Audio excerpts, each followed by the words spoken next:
ஹாய்ங்க, எல்லாருக்கும் வணக்கம். இப்போ நான் வந்து கருவேப்பிலை பொடி செய்ய போகிறேன். அதுக்கு வந்து கருவேப்பிலையை வதக்கின்னு இருக்கிறேன் பாருங்கள். அது ஒரு 2 கைப்பிடி கருவேப்பிலையை உருவி அதை வந்து நல்லா கழுவி எண்ணெய் ஊற்றி வதக்கின்னு இருக்கிறேன். அதுக்கப்புறம் நெக்ஸ்ட்டு பார்த்திங்கன்னா உளுந்து ஒரு 100 கிராம் கருப்பு உளுந்து எடுத்துக்கிறேன். இது வெள்ளை உளுந்து எடுத்துக்கலாம், கருப்பு உளுந்து எடுத்துக்கலாம். ஆனால் கருப்பு உளுந்து கொஞ்சம் ஹெல்த் பெனிஃபிட் அதிகமாக இருக்கிறதுனால நான் வந்து கருப்பு உளுந்து எடுத்துக்கிறேன். ஒரு 15 வரமிளகாய் எடுத்துக்கிறேன். கடலைப்பருப்பு ஒரு 150 கிராம், கொஞ்சம் ஒரு 2 இது பூண்டு, கொஞ்சம் சீரகம், பெருங்காயம் வச்சுருக்கேன். கொஞ்சம் புளி கொஞ்சம் எடுத்துருக்கிறேன்.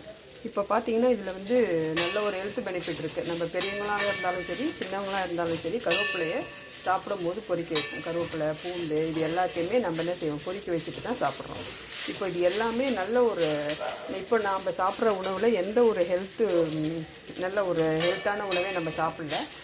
ஏதோ நம்மளால் முடிஞ்ச அளவுக்கு ஓரளவுக்கு உடம்புல சேர்ற மாதிரி நம்ம எடுத்துக்கிறது நல்லது. அதனால் இதை வந்து நம்ம பொடியாக வறுத்துட்டு பொடியாக செஞ்சோன்னா ஒன்று சாப்பாட்லேயும் போட்டு சாப்பிட்லாம், இட்லிலையும் வச்சு இட்லி பொடியாகவும் சாப்பிட்லாம், தோசை மேலே போட்டு பொடி தோசையாகவும் சாப்பிட்லாம். இது நமக்கு ஒரு நல்ல ஒரு உடம்புக்கு நல்லது.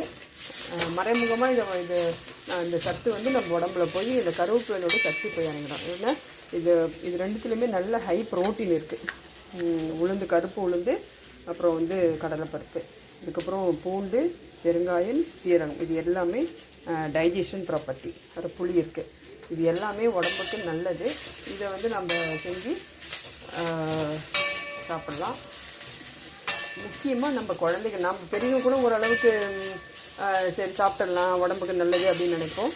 ஆனால் குழந்தைங்க என்ன செய்ய மாட்டாங்க, நம்ம என்ன சொன்னாலும் ஏற்றுக்க மாட்டாங்க. அதுக்கு தான் இது செய்கிறோம். நீங்கள் என்ன செய்யுங்க, இது ஒரு மாதிரி சலன்னு சத்தம் வரணும்.